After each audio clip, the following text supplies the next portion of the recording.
behind the scenes. I was like, well, it's hard to describe, you know, sometimes we're playing around, sometimes we're like having fun, sometimes, you know, they'll come in and do a quick touch-up. This was like all of the above inside of, what, a minute, 30 seconds? Well, it's not just what happens behind the scenes, it's what happens in front of the cameras. Yes. It's just what they cut out. Yeah. And so I guess there's just probably hours, days, months of footage of that kind of stuff, and they finally decided to start using it. That's why the writers, who a lot of them we haven't yet met, will come up and be like, hey! And you're like, what's going on? Like, oh, sorry, I watch you horsing around for like 15 hours a day as I'm editing the episode. It's more like this. Writer, be the writer. Coming up to me, be the writer. Hey! Whoa! It's been a long time. Oh yeah, I don't know you. Often it is. Well, I'm stoked to get back to it. It's cool episode. Without further ado, yes, that was a quick hand. Are you a Seattleonian? No, I'm from Atlanta. Okay. From Atlanta? Yeah. No wonder. That's why she was so quick. Right? This was the closest one to you, right? All the locals were like, it's still morning. She was like, I'm still on East Coast time. Yeah. Okay, so, Jared, Yes. you and Misha did a live stream on Facebook the other day, Yes. and next to this big pile of sulfur. Yes. And what happened to that video? Has anybody been to Vancouver? Has anybody sat kind of in either the downtown area or in the Stanley Park area and looked across the water and seen two giant mounds of yellow? So that's sulfur. Real sulfur. Smells so good. It smells so good. It smells like a demon. And so we happen to be filming in the area, and so we decided to go play in the sulfur.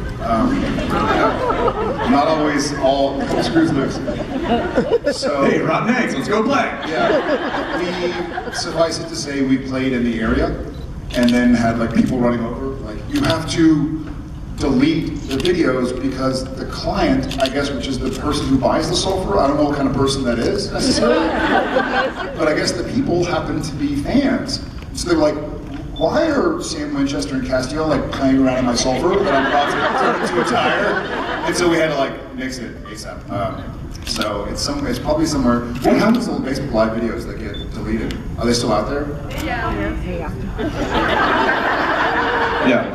It's never, ever. Because we were like, it's one of these things where we were just goofing around. We were like, hey, is it toxic? And the guy's like, well, I wouldn't lay around. And they'd be like, good enough. So we're playing, and it's this guy, it's a guy or a girl who gave the tour. And then we were mortified. We were like, did we just get this guy fired because we're being idiots? We didn't ask him if we could touch it. We asked him if it was toxic. We probably should have then followed up with like, can we touch it on camera in front of millions of people? Which I'm sure the answer would have been no. When was this? Was this Thursday? Yeah. I was not there. And then we had to go back to work doing some It wouldn't have happened if I was intense there. stuff. And so, Responsible. Supervised. yeah, we would have been a little more surprised.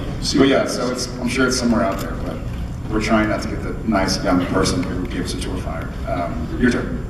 Yes. Hi.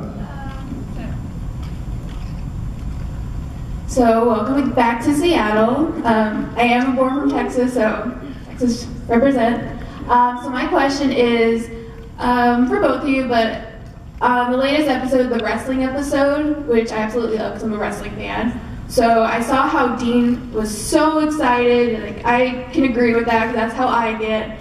And I saw like how he turned into a kid again. He was getting in the ring. And my question is actually for both of you. When you guys were growing up, what were you guys such big fans of that you were just like, oh my gosh, I love this so much? Like, what did you guys freak out over? Wrestling was one of them. I still have like Ultimate Warrior and Undertaker toys from the Bash Brothers. I still got them. Hulk, who's now $115 million richer. I might leak a sex tape from you.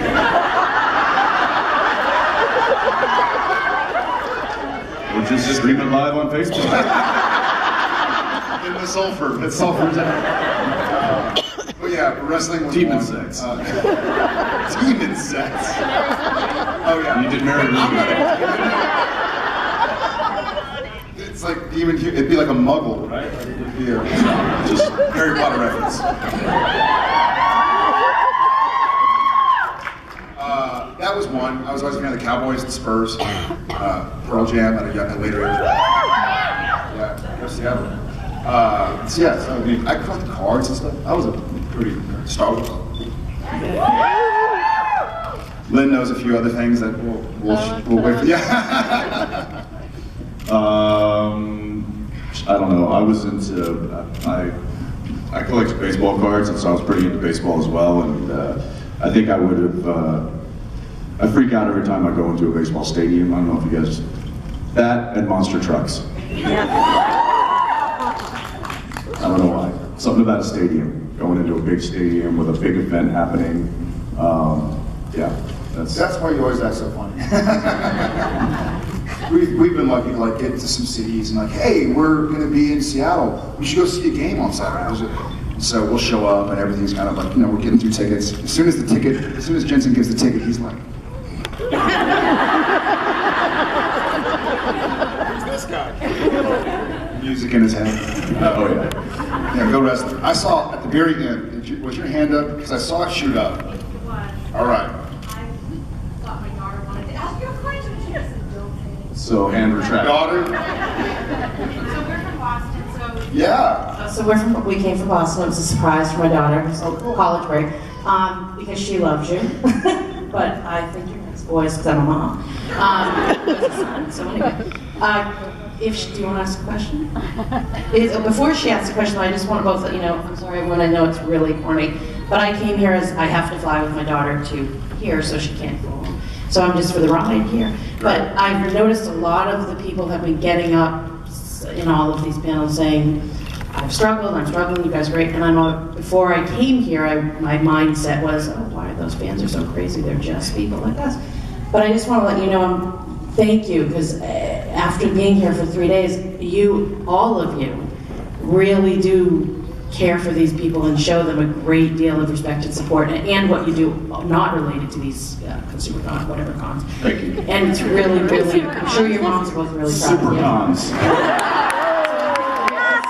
Everyone really appreciates you, and if I was your mom, I'm sure they're very proud of you. You're the nicest So, person from Boston I've ever met. Thank you. I guess for a question, kind of more serious-ish, but how do you prepare for emotional scenes? Because you guys are amazing at that, and just wondering, or if there's like a favorite emotional scene where you felt really proud of it? I'll go first. So emotional scenes in the beginning, like as an actor, one of my least favorite things to read in any script is like Sam line, blah, blah, parentheses, he starts to cry, or they cry. Or a lot of times, unfortunately, it's like a member of the guest cast, they're telling a story about how their roommate was found and Bloody Mary was written on the walls, or whatever it is, and it's like, they cry. And I hate it, because you're like, sometimes it doesn't happen. We had a scene the other day where it's not written anything about tears, and when the scene played out, Dean Winchester was tearing up. Like, it just happened. It wasn't written like that, right? And it's a great scene. It's episode 21. Prepare. But so it just kind of, at this point in time, we've spent so much time with these guys, Sam and Dean, that it's kind of easy to pop in and out of it. For those who've seen the internet things were crazy, like it's sort of like, actually, thanks for your time. Out the door. So I think emotional scenes, just letting the character feel it. And I guess for me, I think the thing that came to mind, yes, if there's something I was proud of, was probably the season 8 finale. It was a lot went into that. They had the scene with this dude. Yeah, and it's changed over the years. I think Jared will agree that seasons 1 through 3 or 4, even 5. There was maybe a different process to kind of get those emotional scenes, to get to that emotion. But like you said, just this past week there was a scene that was. It read when first reading it read like a kind of a normal Dean Winchester reaction to what he was dealing with in that scene. Kind of angry and gruff and And then I started thinking about it, and I'm like, well, that's certainly the obvious choice, and we've seen that reaction from Dean hundreds of times. Maybe this is bigger than that. Maybe this is something different. And so I just kind of looked at it from a slightly different perspective, and it took on this whole different nuance that I wasn't even prepared for, and it just kind of came out. And so we did it once in the wide, and then they started talking about, okay, who's going to get their coverage first, and it was he and I and one other person in the scene. And so I asked Tom Wright, who's directing the episode, I was like, hey, listen, I don't know what just happened in the blocking, but something this just took an emotional turn in the scene. Would you mind if we did my coverage first? Because I don't know if that's going to stick around if I do it too many times, if I get stale. And I want to do it while I'm fresh. That way, the other two actors can see what's happening, and when they get their coverage, they can react accordingly. So it was a bit of a game plan there. So we did that, and it got emotional. And then what was crazy was because the scene, and because I was looking at it that way, was so heavy, when they turned around and I was off camera, still just waterworks. And I'm like, all right. And I remember the other actor. I was like, Jensen's like playing this up. I remember the other actor, who we could probably say, but I'm not going to, was like, wow, that's the best off-camera acting I think I've ever done. I was like, well, it wasn't intentional, trust me. It was a funny thing, I think he and I both actually talked about it. De Niro once said that when human beings, there are times, and Dane Cook does a great bit about like when you're having a cry fest and you go to the mirror and you're like, I'm crying really hard, this is great, but for the most part, people hide their emotion, so it's almost the marriage of seeing emotion well up behind somebody's eyes, but seeing them fight it. Like I find that much more interesting than somebody just going, So anyways, hope you like it. Yeah, I find that when emotion kind of overtakes you, the more you fight against it, the more you can't hide it. Which is interesting when you've got a camera in your face, as opposed to going, oh, I should be emotional here, and it would be really impactful if I could drop some tears. It never works, and so I find never to, like he said, when you see it in the script and it's written, oh, Sam cries. That's like putting in an order for tears, and that's never going to happen naturally. But if it happens naturally and it wasn't written, then I think Supernaturally. I think those are the magic moments, and that just, who knows when they are. They kind of surprise us too. So. Welcome to the SuperCon. Yeah. Thank you. All right, how about the backwards hat here? Yes. Oh, hi. Hi. I love people that raise their hand, they're like, yes, and then they get called in, they're like, me? I didn't have my hand up. I was stretching. I wasn't. Well, it's kind of that awkward moment where it's like, wait, really? Okay. So, anyway, first things first. Last year, there was a question where someone asked about where you wanted to visit in somewhere that I can't remember off the top of my head, and that woman who is taking a video right now shouted out at the top of her lungs, Bend, Oregon. I don't know if you remember that, which you probably don't. I thought it was Bend Over. Oh yeah, she was asking about Wyoming. So, no. All honesty, if somebody yelled Bend, Oregon from the crowd, it probably sounded like Bend Over. So, So first off, I wanted to apologize for that. Okay. So my actual question is, Bend, Oregon. Will you please bend Oregon in front of us? no. So I noticed that they have vinyl up on set, which is like a very super cool thing that I love. If you could pick one of the vinyl, the records that are on set Oh, to you take mean home. Vinyl Letters? No. There's some gems though. There are some good ones, and they usually put those on top, so that if it does get seen, it looks like it would be a stack of Dean's records. But if you take the AC/DC one off the top, then it's like Very narrow. Yes, it's like the best of Burt Bacharach. There's one, the first one that came to my mind is there's like a Barry White's Greatest Hits, or like a live album, and it's hilarious because it would never fly these days with all like the publicity marketing people, because the picture on the front, it's a vinyl record, and I guess it's Barry White at a concert, and he's like dripping sweat and like the boogers hanging out of his nose. And you're like, who approved this picture, like for the greatest hits? Because he's like, that's like a not flattering. I mean, it's just like he looks maybe like he's been put through the ringer. But I'd go with that just because that's an awesome picture. Thank you. I remember holding up one. Kenny Loggins? No. Kenny Loggins? No. Kenny Loggins. No. Alvin and the Chipmunks. Yes. Which, by the way, you guys remember that movie like back in the, what was it, the 90s? Yes. Alvin and the Chipmunks? Right? Like we are the girls of rock and roll, we are the boys of rock. That's Why all. don't you choose girls That's first? all my daughter is singing these days. Sophie. Sorry. I don't think he's going. I'm going with the boomerang hand. I didn't know if you guys were done talking. No, yes we are. I just have never seen, that was like a cat paw. It just kind of went like this.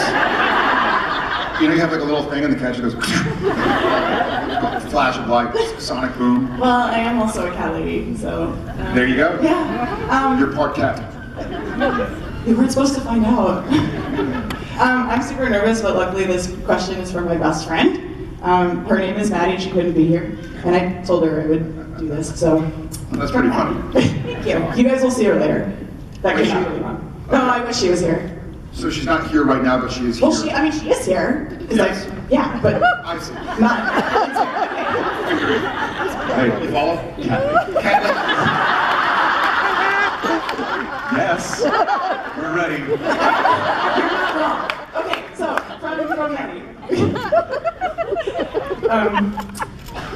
Is there a moment that you can trace back on set, like your Tracer Bond, where you knew you were onto something special? I'm sure your friend would be very happy with that. She is How gonna well she was represented. She told me to do that. We're gonna meet her friend, and she's like, I heard you had the question. Jen says she wants you to take the picture with her. I'd love to. Gollum meets Sorry. Yoda or something. I didn't even catch the question. I'll ask it like a normal person. Is there a moment that happened that made us think that we were onto something? Well, like, is there a specific moment, or can you trace your bond back to any, like, some point in time where you realized that this was something that would evolve to this point? God, I mean, I don't think anything could have really prepared us for it to evolve like this. But I think I remember, I mean, early on, it was sort of like, where are you from? Texas. Where are you from? Texas. Cool. Who's your team? Cowboys. Who's your team? Cowboys. It's gonna be all right. Are you talking about like him and I, or are you talking about all of this? Either or, I mean. Everything? I don't know. I think I remember. It's obviously been a collection of highlights over the past 11 years for not just his and I's kind of friendship and growth as two guys who could work together and get along as well as we do. I would say that one of the moments that kind of comes to mind was when he and I got into a bit of a riff season 1. And in 11 years, that's really the only time that he and I have ever combated each other. And I remember we got together right after that because we were both pretty upset. And we kind of looked at each other and were like, listen, that can't ever happen again. If we want this to succeed and we want this to succeed, that kind of stuff has got to get taken care of before it reaches that level. So let's just, make a pact, and it's never broken. And I think that was one of the moments, that was kind of a turning moment for he and I of like, okay, we gotta be together and work together and do this as a team if it's gonna have any chance of success. And so I think early on we kind of found that we were better as a total, the sum of two of us, than we were separate. And I think that happens in any relationship, whether it's friends or co-workers or boyfriend-girlfriend, boyfriend-boyfriend, spouses, any sort of relationship, it kind of gets tested, and that's when you find out whether or not it's worth it to you. If you're like, okay, that kind of sucked, let's move on. Like, this pissed me off. Okay, this pissed me off. Okay, instead of saying like, shove it, I'm gonna be like, all right, buddy, I'm sorry for my part of it. I'm sorry too. All right, let's get back to set. So, I remember that. Yeah. And then as far as this goes, I think it's really been, it's been fueled by you guys. You know, the fact that you show up. You know, there's the what is it? I forget what movie it was, but Harrison Ford goes, you know, guys are easy. Women just have to show up. Big Oregon. That's right. And so I think that really kind of when we could see and feel the energy and the common denominator that is the love of this show and the storyline and these characters, and we can share that with you guys, and you guys can share it back with us, then that really got the ball rolling, and I think it's snowballed for the past 10 years, and it's been awesome to watch. Thank you. Thank you. Thank you, Frank. I'm gonna go way over here in the red shirt with the red band on your arm. Quick look behind you. It's you. There's not gonna be somebody else with a red shirt and a red band on their arm. Just kidding. Just you. My first question is, does Jensen love pie in real life as much as Dean does? Probably not as much as Dean does. But yes, I certainly enjoy a nice slice of pie. And then my second question was... Pie day here. It was, yes. If you had to choose, which episode would be your favorite? How dare you? Well, I already know my answer, so... What is your answer? Mine would be Yellow Fever. Because my mom and I probably rewound it and watched it like 20 times in a row, and she literally has a notification sound on her phone of Dean screaming. That's great. I recently saw, if you're here, then I'm going to embarrass you, but I recently saw that image of me screaming tattooed on someone's leg. I'm like, all right, well, there's that. Because, you know, Dean's just one of those people you would never think to have, you know, be scared like that. So I have the fever. Quite great. And at the end, your Eye of the Tiger little video was really awesome. That was his fault. You nailed it very well. What? In the lead guitar, that was good. What season was French Mistake? Does anybody know? I would go with 2. For lighthearted, I'd go with French Mistake, because what other show can do that? And for heavy-hearted, I'd go with Death's Door, just because I thought it was great television. I mean, we weren't such a big part of the show, so we were able to watch it and go like, what's the show? I should start watching the show. Like, this is good television. So I'd probably go with those 2 stick out. Yeah, it's hard to pick. Yeah, I mean, I could right off the top of my head say, you know, half a dozen that I would certainly say could be my favorite. I'll pick one, Baby. Yeah. Just because it was so different, and unique, and it was a real challenge filming it. And I think with that kind of challenge comes great reward, and I feel like we got Great that. failure. Or great failure. So I feel like Tom did an amazing job directing. I feel like our guest cast did an awesome job.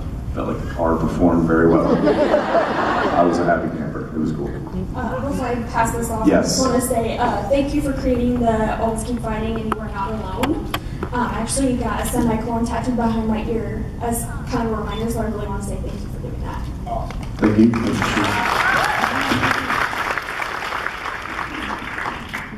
All right, Uke, Mr. Uke. Is it a Uke? Yeah. Will you play? And if not, if you do you want to try? Can I play? Either of you. Yeah. Is it in tune? Yes. All right. Well, It's always in tune. I'm not here.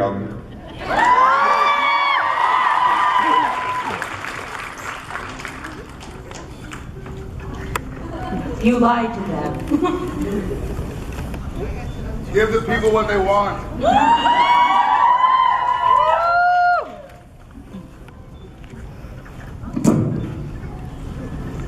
I have my other one if you want to play that one instead.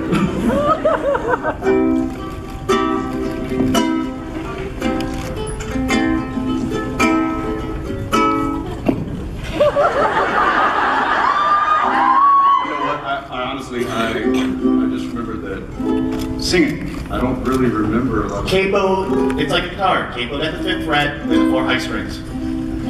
So a D chord would be a G. Well, because there's, right. All right. If you were to give me like some chords and like a tab, I could play that. Like I do remember learning the Big Iz's song. That, Oh, awesome. yeah, and I learned that and played that for JJ, but that was about a year ago. So I'd have to look at it again, but yeah, here, I'll give it back. I don't know what I was thinking.